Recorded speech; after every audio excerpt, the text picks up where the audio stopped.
Oi pessoal, tudo bem? Estou aqui mais uma vez pensando em vocês e trazendo mais um tira-dúvida, que é a escola humanista, o conteúdo que iremos trabalhar hoje. Aí eu faço a pergunta a vocês que estão aí em casa: o que é o humanismo? De onde vem essa palavra? Por que apareceu na nossa vida no contexto literário?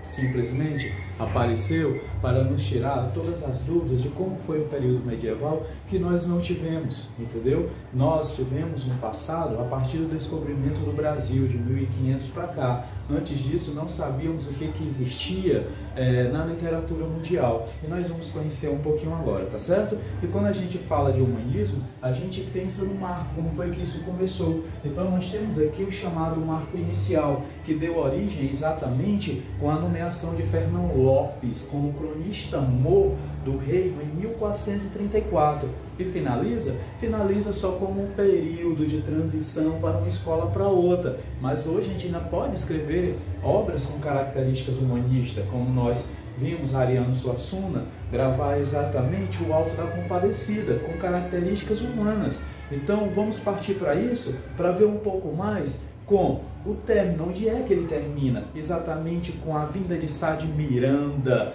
que inicia o Renascimento em Portugal. Aí daí, falando em Portugal, pensa em história e vamos lá entrar no contexto histórico. Vamos lá? Olha só. Toda essa história humana, ela aconteceu exatamente entre os séculos XV e XVI, mas levou o século XV inteiro, que foi o período mais conturbado da história de Portugal. Por que o período mais conturbado? Porque existia uma briga de poderes lá dentro, e uma dessas brigas se chamava Dinastia de Avis, que ocorreu de 1383 a 1385, onde essa revolução teve cunho popular, onde derrubou a dinastia de Borgonha e elegeu um novo rei, Dom João I.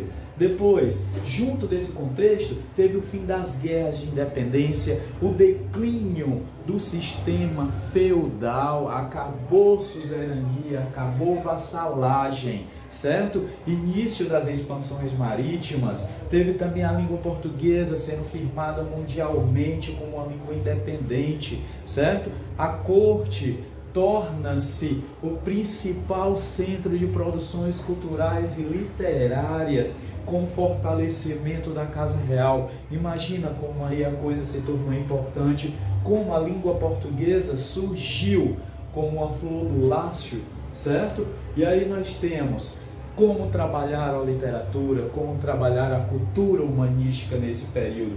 Esse período trabalhou-se com as seguintes características. Olha só, para vocês. Primeiro, o crescimento da prosa e o declínio da poesia. A poesia palaciana, que foi a poesia restante desse período humanista, ela se concentrou apenas na corte e era escrita exatamente por pessoas da família real, certo? Onde elas contavam suas histórias, algumas críticas de pessoas insatisfeitas dentro da família, dentro da corte real, né? Outra, manifestações literárias, poesias palacianas, como eu acabei de citar, prosa humana, que é a historiografia, onde nós vamos já falar sobre os representantes, um deles, Fernão Lopes, que fala exatamente sobre a historiografia, e o teatro vicentino, quando a gente vai conhecer exatamente quem foi Gil Vicente e onde foi que o teatro popular surgiu nesse período, tá certo? Então, quando a gente fala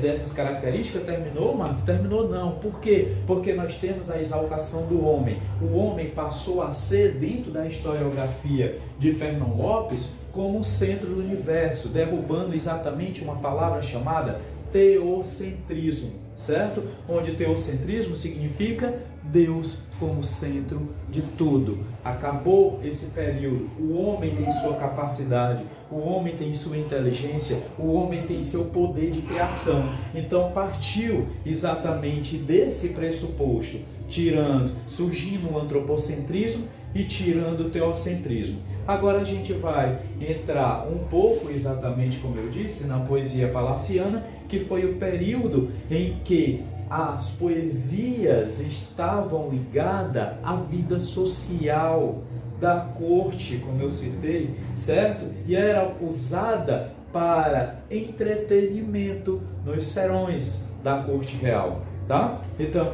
nada mais eles utilizavam além desses objetivos. Depois nós vemos exatamente a prosa. Então agora ela surgiu com o abandono da mentalidade teocêntrica, tá certo? E essa mentalidade teocêntrica sendo abandonada, preparou-se aí o chamado advento renascentista, onde o homem ele frisa como renascimento cultural, como um renascimento histórico, um renascimento filosófico e enciclopedista, tá certo? A prosa denuncia esses momentos, bem como os tratados técnicos, didáticos e, como é que eu posso dizer, escritos por membros da corte real, tá? Então agora vamos conhecer um pouco os representantes. Tiveram outros, mas Fernão Lopes e Gil Vicente foram os dois principais representantes dessa escola humanista. Fernão Lopes foi considerado o maior cronista mor da Torre do Tombo, certo? Ele escreveu diversas crônicas, entre elas as três mais importantes: Crônica de Dom Pedro, Crônica de Dom Fernando e Crônica de Dom João I e segunda parte, certo?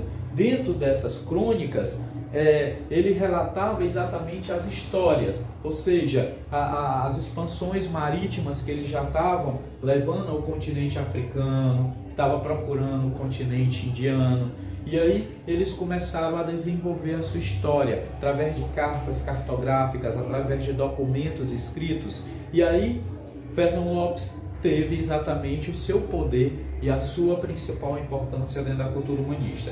Depois nós temos o chamado Gil Vicente. Quem foi Gil Vicente? Certo?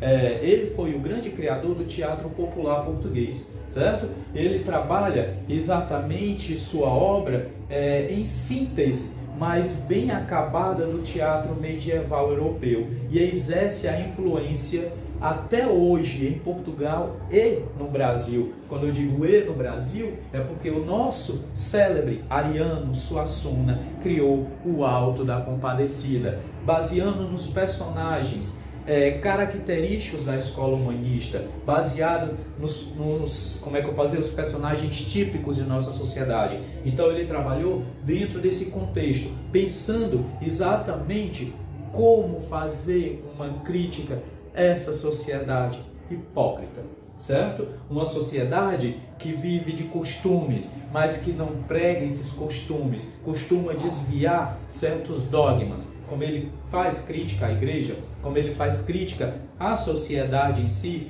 e os grandes aristocratas, certo? Então nós temos como característica do teatro vicentino a mentalidade medieval, por refletir o pensamento medieval, por sua moral religiosa e sua concepção teocêntrica do mundo, certo? Depois nós temos o teatro popular, dividido em teatro alegórico, teatro de tipos, teatros de quadro, ruptura com a linearidade do tempo e relacionada à verossimilhança, certo? Teatro cômico e satírico.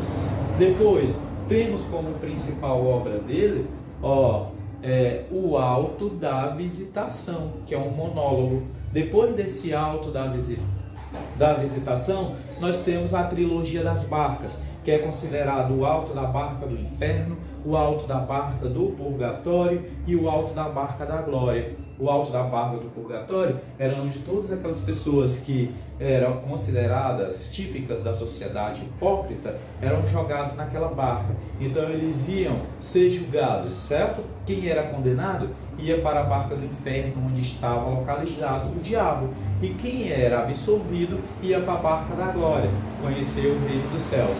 E através dessa trilogia das barcas, inspirou Ariano Suassuna a criar exatamente o Alto da Compadecida, baseado nas mesmas características. Quer conhecer o Alto da Barca?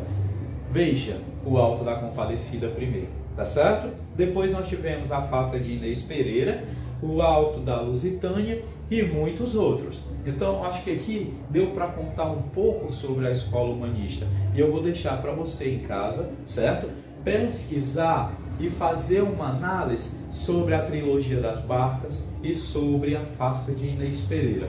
Conto com vocês, com mais esse apoio, com mais esse clique, e espero que você volte e volte mais vezes a ver um pouco desse Tira Dúvida. Espero ter clareado um pouco a cabeça de vocês.